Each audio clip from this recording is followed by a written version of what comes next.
I first noticed something was wrong on a Tuesday, not because of anything dramatic, not because she slipped up, but because of the silence. The kind that settles between two people who used to talk without thinking. A quiet that feels intentional, like she was choosing what not to say more carefully than what she did. Her name was Emily, my girlfriend for 3 years. The person I believed I knew better than anyone. That morning, she sat at the kitchen table with her coffee, looking at her phone, not scrolling, waiting. Her thumb hovered over the screen like she expected a message any second. Her eyes weren't on news or Instagram. They were too focused, too still. She didn't notice me right away. When she finally looked up, her face changed a little too fast, like she had to switch masks before speaking. "Morning," she said, soft, distracted. "Hey," I answered, watching her carefully. She turned her phone face down on the table. She never did that. Not once in 3 years. "Everything okay?" I asked casually. Her hand tightened around the mug. "Yeah, just tired." Lie. I felt it immediately. It hung in the air between us like a cold draft. I nodded anyway, acting like I didn't notice. My stomach tightened with that familiar, instinctive feeling, one you don't want to have, one you try to ignore because it feels disloyal to even think it. But once a crack shows, you start seeing it everywhere. She left early for work that day. No kiss, no hug, no quick love you. Just grabbed her bag, checked her phone again, and walked out the door with a quiet urgency that didn't belong to our routine. When the door clicked shut, the apartment felt different. I stared at the space where she'd just been standing. Something inside me whispered, "She isn't yours the way she used to be." I tried to shake it off. I made breakfast. I showered. I went to work. But the thought followed me the entire day like a shadow, crossing every room before I did. By evening, when she came home, the second crack formed. She smelled like a different cologne, faint, masculine, unfamiliar. Not mine. Not her perfume. Something in the air on her carried it, mixed with a trace of nervous sweat, like she'd been somewhere she shouldn't have been too long and tried to wash it off too quickly. She walked past me with a rushed "I need to shower," and didn't wait for a response. The bathroom door closed. The water turned on immediately. Too fast. Too prepared? I stood in the hallway staring at the door. My heart beat slow but heavy, each beat landing harder than the last. This wasn't paranoia. This wasn't jealous imagination. This wasn't insecurity. This was instinct sharpening itself. I walked into the bedroom and saw her phone on the nightstand. Face down. Again. Always face down now. It buzzed once. Then again. Then a third time. Not notifications. Not apps. Messages. 3 in a row. The screen lit up for half a second each time, long enough to see the shape of text bubbles, but not the words. She'd changed her notification settings. Preview hidden. Another thing she'd never done before. The shower kept running. Too long. Longer than her usual routine. Not washing. Buying time. I sat on the edge of the bed, elbows on my knees, hands clasped, staring at the closed bathroom door. I didn't want to be the guy who checked his Parker's phone.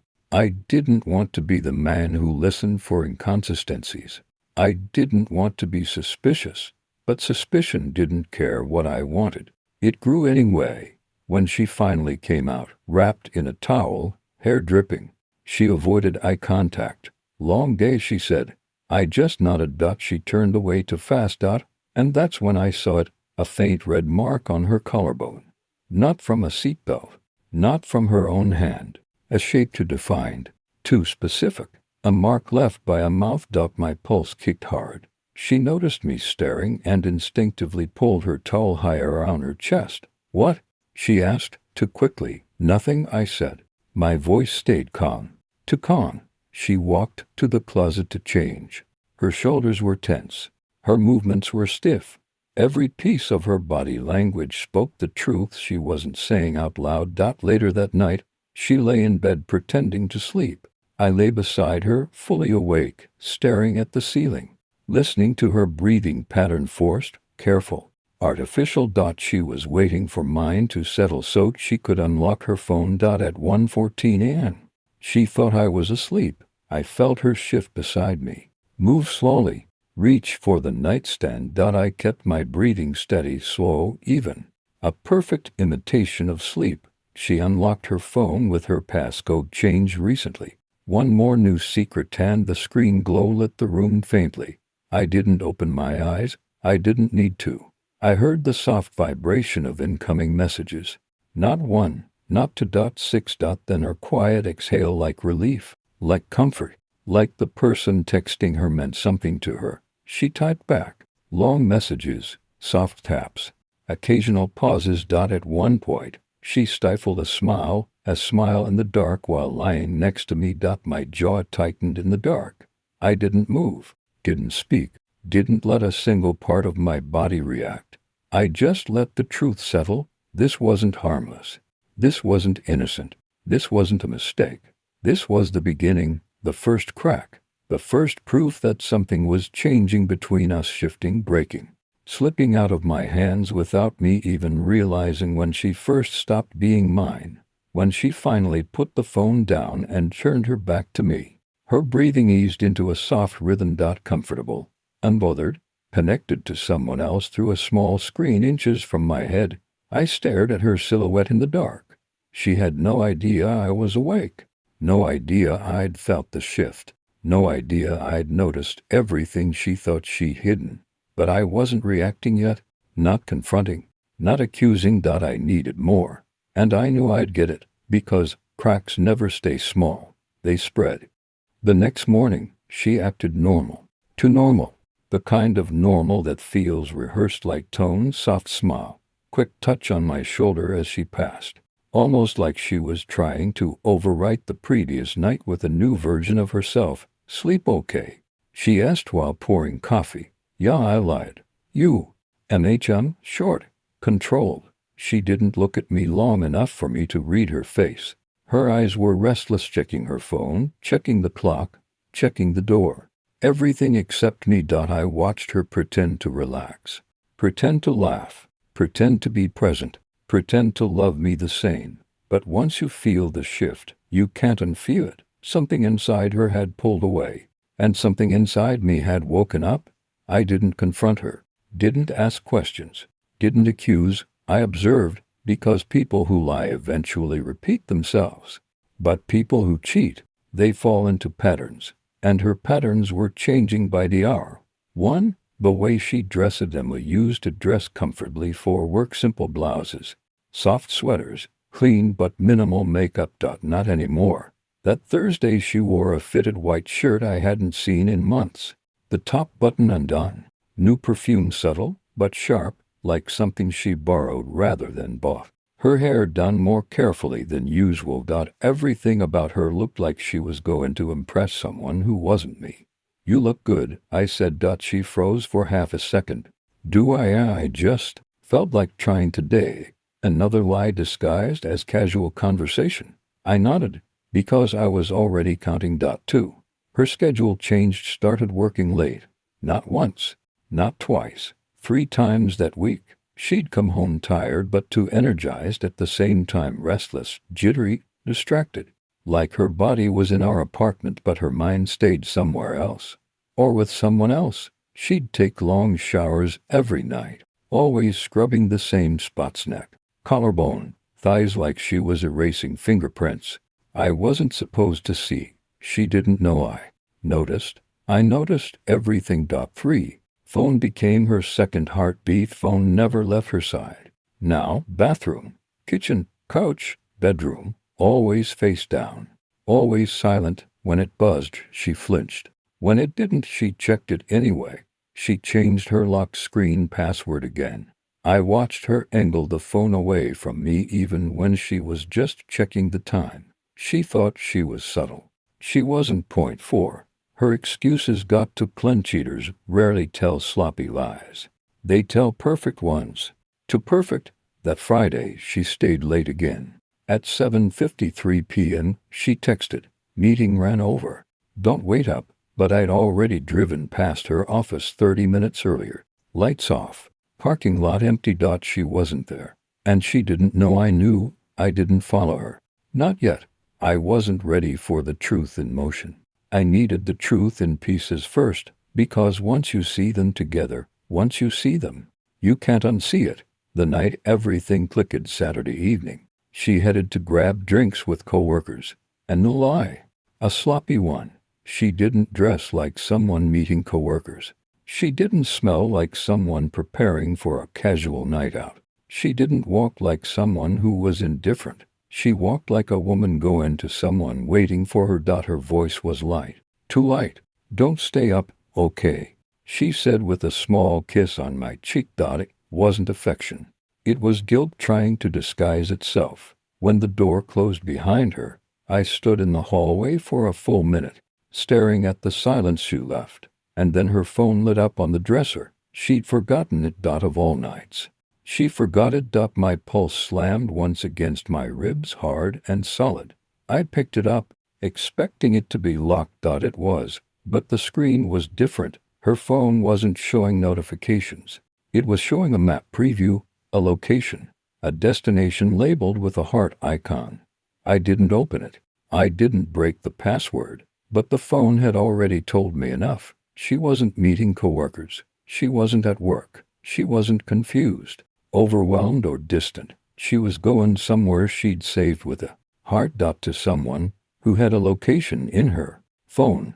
Someone she visited enough to pin. Someone important enough to mark. My chest tightened, not with pain, but with clarity. This wasn't a suspicion anymore.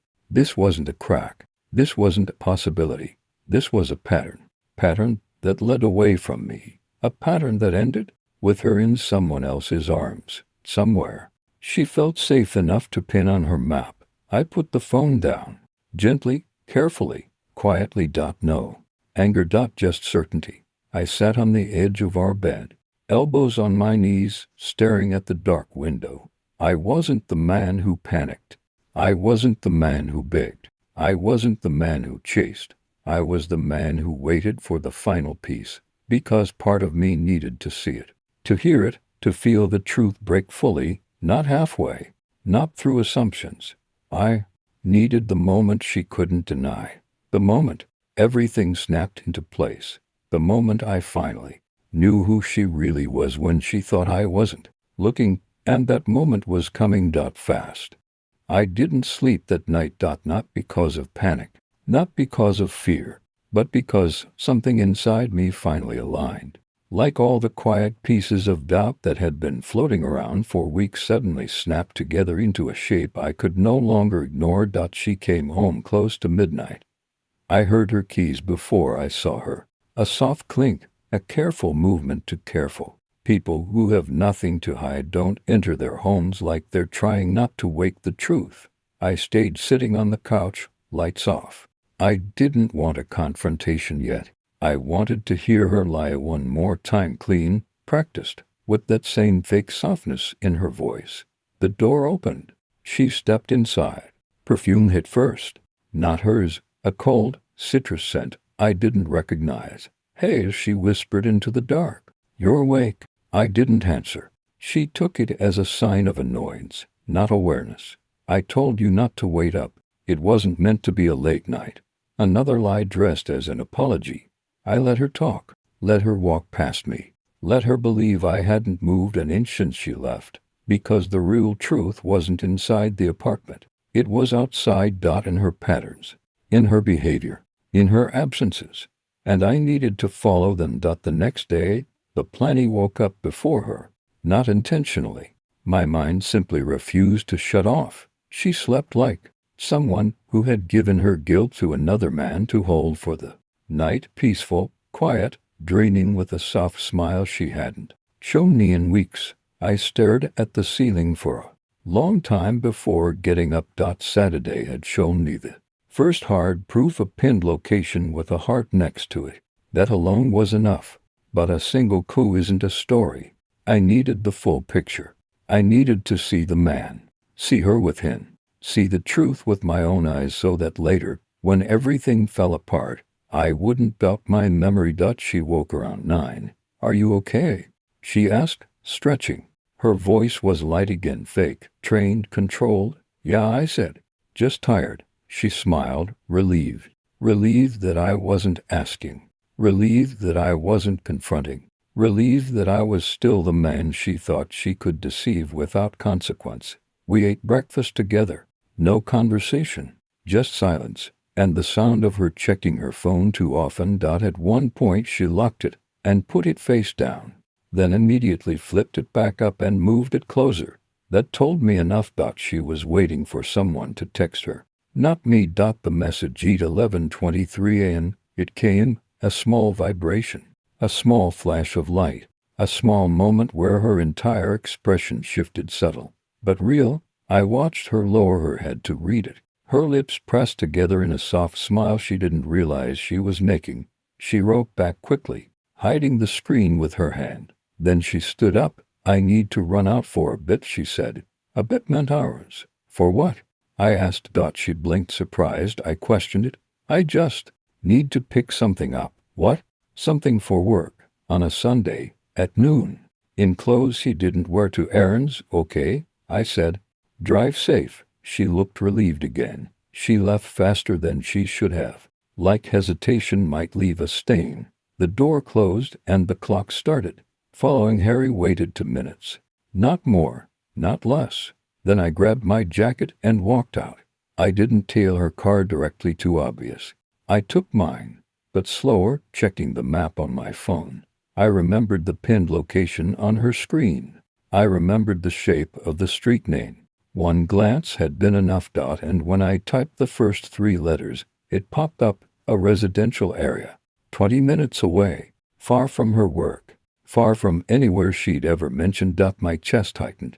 Not with sadness. Sadness had burned out weeks ago. Not with fear. Fear only lives in people who still hope. This was clarity. Sharp, cold, precise. I drove there with a kind of calm I didn't understand at first. Like the body already knew the truth and the mind was simply catching up. The street was quiet, clean, perfectly ordinary. Her car was already there, parked in front of a 2-story house with pale blue shutters, a house I had never seen, a house she had marked with a heart. And the second I saw her step out of her car, everything inside me shifted. Not broken, not shattered, just realigned. She wasn't nervous. She wasn't rushing. She wasn't cautious. She walked with familiarity, with comfort, with certainty. She didn't knock on the door. She used a code on the side keypad. A code. My jaw tightened. She wasn't visiting someone. She wasn't sneaking into something new. She was entering something established, something she belonged to. The man's door opened from the inside. A man stepped out, tall, dark hair, casual clothes. A man who looked at her the way men look at women they've been waiting for. He didn't hesitate. He didn't act guilty. He didn't act cautious. He smiled, and she smiled back, the smile she stopped giving me months ago. Then she leaned in, pulled him in, kissed him. Not a guilty kiss, not a conflicted kiss, not a stolen kiss, a familiar one, routine, natural, experienced. My hands tightened on the steering wheel until the leather squeaked. Not from rage, not from heartbreak. From the quiet realization that the woman I loved didn't exist anymore. Or maybe she never had. They went inside together. Door closed behind them. Her car parked right there in the open. She wasn't hiding from him. She was hiding from me. Inside the silence, I didn't follow them. Didn't get out. Didn't yell. Didn't confront. I just sat there, breathing slowly, watching the house where the truth lived. Because once you witness it, once you see betrayal in its purest form, something inside you changes permanently. The denial dies. The excuses die. The hoping dies. Only clarity remains. And clarity is heavy. Too heavy for anger. Too heavy for tears. Too heavy for panic. It just exists. Cold and sharp. I don't know how long I sat there. Time blurred into quiet, steady understanding. She wasn't mine anymore. Hadn't been for a long time. I was just the last one to admit it. When I finally drove away, I didn't check the mirror. I didn't want to see the house again. That street, that door, that man. I had seen enough. More than enough. What comes next isn't anger, isn't violence, isn't begging. What comes next is the part where everything breaks cleanly. The part where she walks back into a home that is no longer hers. The part where lies stop working. The part where I stop pretending, and that part was waiting for me at home. The part where the entire story finally collapses. When I got home, the apartment felt wrong, not in a dramatic way, not like the air was heavier or the walls were closing in, just wrong in the quiet, ordinary sense, like I was standing in a place that used to belong to me but didn't anymore, a place where memories still existed, but their meaning didn't. I walked through the room slowly, not because I needed to think, but because I needed to feel the final weight of everything before it ended. Her jacket on the chair, her half-empty mug on the table, her shoes kicked off by the door. All the normal things that used to feel like home, now they just felt like evidence, not of a crime, of a conclusion. Because once you see the truth, once you see your partner walk into another man's house with the ease of routine, nothing is ever the same again. Not the air, not the silence, not yourself. I sat at the kitchen table and waited. No plan, no speech, no rehearsed lines. Clarity doesn't need rehearsing. She came home at 4:17 p.m. I heard her before I saw her keys. Footsteps, a quiet hum like she'd had a productive day. The door opened. She stepped inside, smiling at her phone. Not the kind of smile you give a partner, the kind you give the person you really miss. When she finally looked up and saw me sitting there, her expression shifted in an instant. Confusion first, then alertness, then something colder. Calculation. "Hey," she said carefully. "You're home early." "I never left," I answered. She froze for half a second. Not enough to look guilty, just enough to break her rhythm. "Oh, okay. I thought you went out." I didn't respond. I just watched her walk in. Her movements suddenly too deliberate, too controlled, too aware of being observed. She put her bag down, eyes flicking around the room, searching for signs. Did I find something? Did I see something? Did I know? She didn't realize the answer was already in her silence. "So?" she said. "How was your day?" "Quiet." She nodded, forcing a smile. "Mine too." That was the moment. The lie so unnecessary and small it exposed everything behind it. I leaned back in the chair. "Where were you?" Her eyes blinked, one slow, measured. "At the office." "I told you, you weren't." She inhaled sharply, a tiny sound but real. And I realized she wasn't good at improvising lies. She was good at repeating prepared ones. "What's this about?" she said, trying to sound annoyed, not scared. "Try again," I said. "Where were you?" She looked away, just for a fraction of a second, but enough to confirm everything. "You're being paranoid," she said. "I don't know what you think you saw, but I saw you walk into his house." Her breath caught, a small, involuntary sound. Her chest rose too fast. Her fingers tightened around her phone. Then silence. The kind of silence that doesn't ask questions because it already knows the answers. Her face changed, not into guilt, not into shame, into something I didn't expect. Relief. Quiet, tired relief. Like she had been holding something heavy for months, and I had finally taken it off her hands.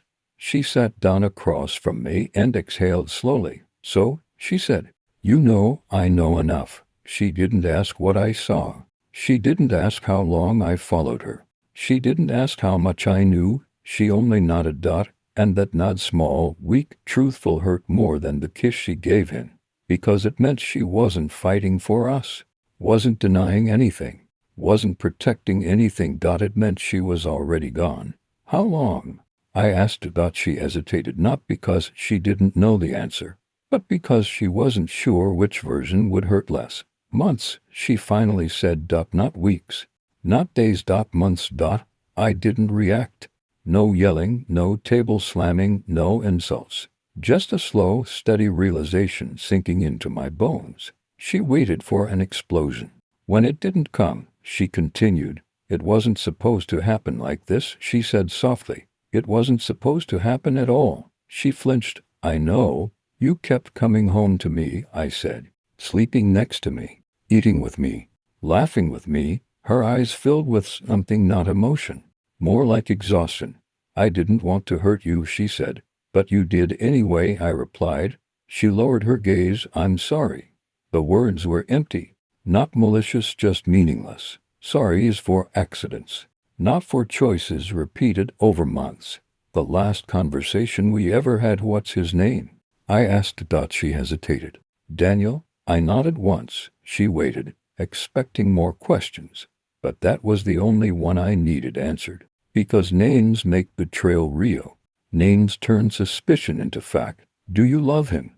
I asked. Her lips parted, then closed, then opened again.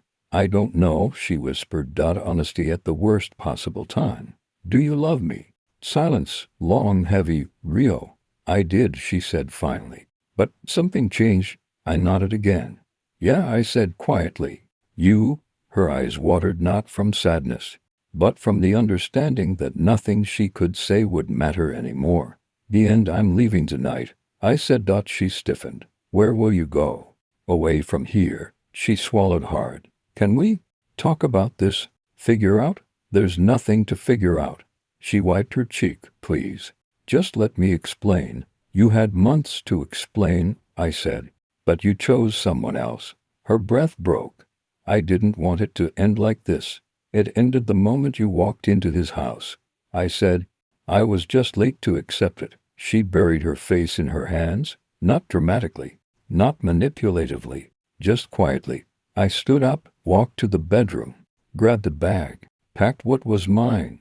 Every item felt lighter than the one before. Freedom feels like that heavy truth, light belongings. When I walked back out, she was still sitting there, crying into her palms. Not for me, for the version of her that I no longer believed in. I walked to the door. You'll be okay, I said. She looked up, eyes red. Will you? I didn't answer, because the truth was simple. Men don't break loudly. We break quietly in private, where no one sees us rebuild. I opened the door, stepped outside, closed it behind me. And the moment the lock clicked, I felt it. The clean break, the final snap, the silence that wasn't painful anymore, just empty. And empty is the first step toward free.